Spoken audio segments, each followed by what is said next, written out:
morning, Meridian, and welcome to Business Buzz. Today, I'm joined by Steve Davis, the CEO at Techmotive. Welcome, Steve. Thanks for joining us today. It's good to be here. Yeah. Steve, tell me a little bit about Techmotive and what type of services do you provide? So we're an automotive technology company. There's been a lot of evolution with the car over the last 10, 15 years, and a lot of extra technology getting packed into the cars now.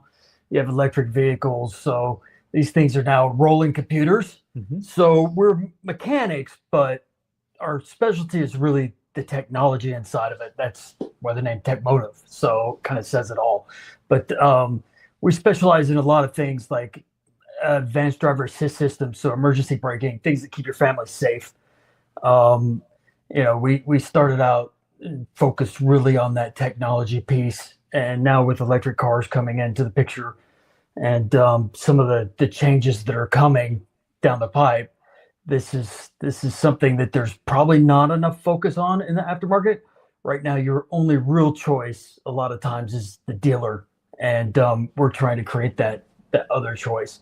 And right now, we really focus on helping other businesses service their customers more than we are retail. So our focus is body shops, other mechanics, people that need a little bit of an extra boost to their technology staff and don't have it. That's what we focus on. You're absolutely right. I mean, cars today are very different than when I was growing up. I just had to maybe set my points on my car to keep it running. But now you've got all these cameras, sensors, and things like that, if you get a cracked windshield, you've got to have everything recalibrated if you have that windshield replaced.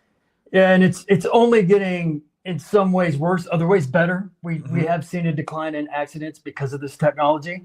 So that's better, but unfortunately it does complicate the repair process for basically anything you touch in a vehicle today. Okay. So what sets Techmotive apart from other ADAS providers? So our focus is really to go with whatever the manufacturer says is the legit way to repair the car. So we have invested a lot of money in OEM tooling and equipment. So when we work on a customer's vehicle, we are working on it with the exact same equipment the manufacturer would use. And that allows us to not only repair it the same way that they do, but we have availability to update the vehicle the same way they would. If you think about your cell phone, pushed updates every week almost. Updates every week, yeah.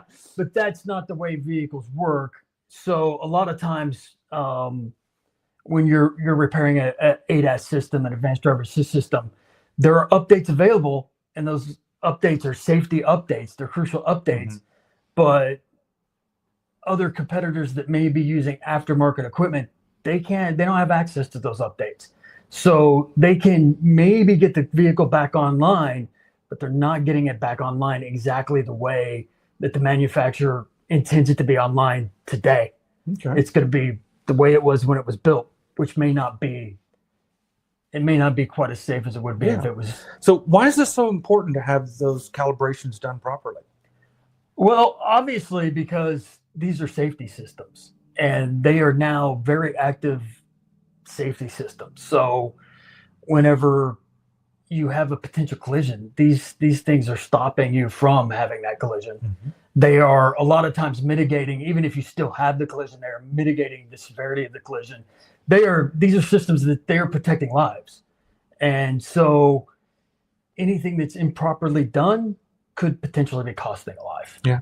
So how critical are these calibrations to today's automotive industry? I mean, we are, as you said earlier, in the last 10 years, we've seen this huge advancement in technology and vehicles and things like that. What does the industry look like for this going forward? So as you stated, you can't replace a windshield now without having to have calibrations. A lot of times there's cameras in mirrors, there's cameras in bumpers, I never know where the cameras are. They give me this picture in a car, but I'm like, where's that camera at? It looks like it's coming from space, right? But it's not. It's being stitched together. But these systems are also, there's things like LiDAR being used. There's ultrasound. There's radar. So there's a lot of different systems being piled into these cars.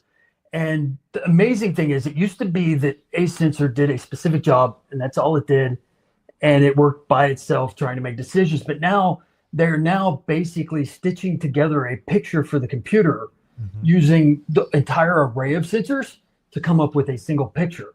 So if you kind of think about, all these sensors have to be fused together and they have to be overlaid perfectly over the top of each other. If you skew it at all, that can confuse the computer to where it now is not making the right decisions. Yeah.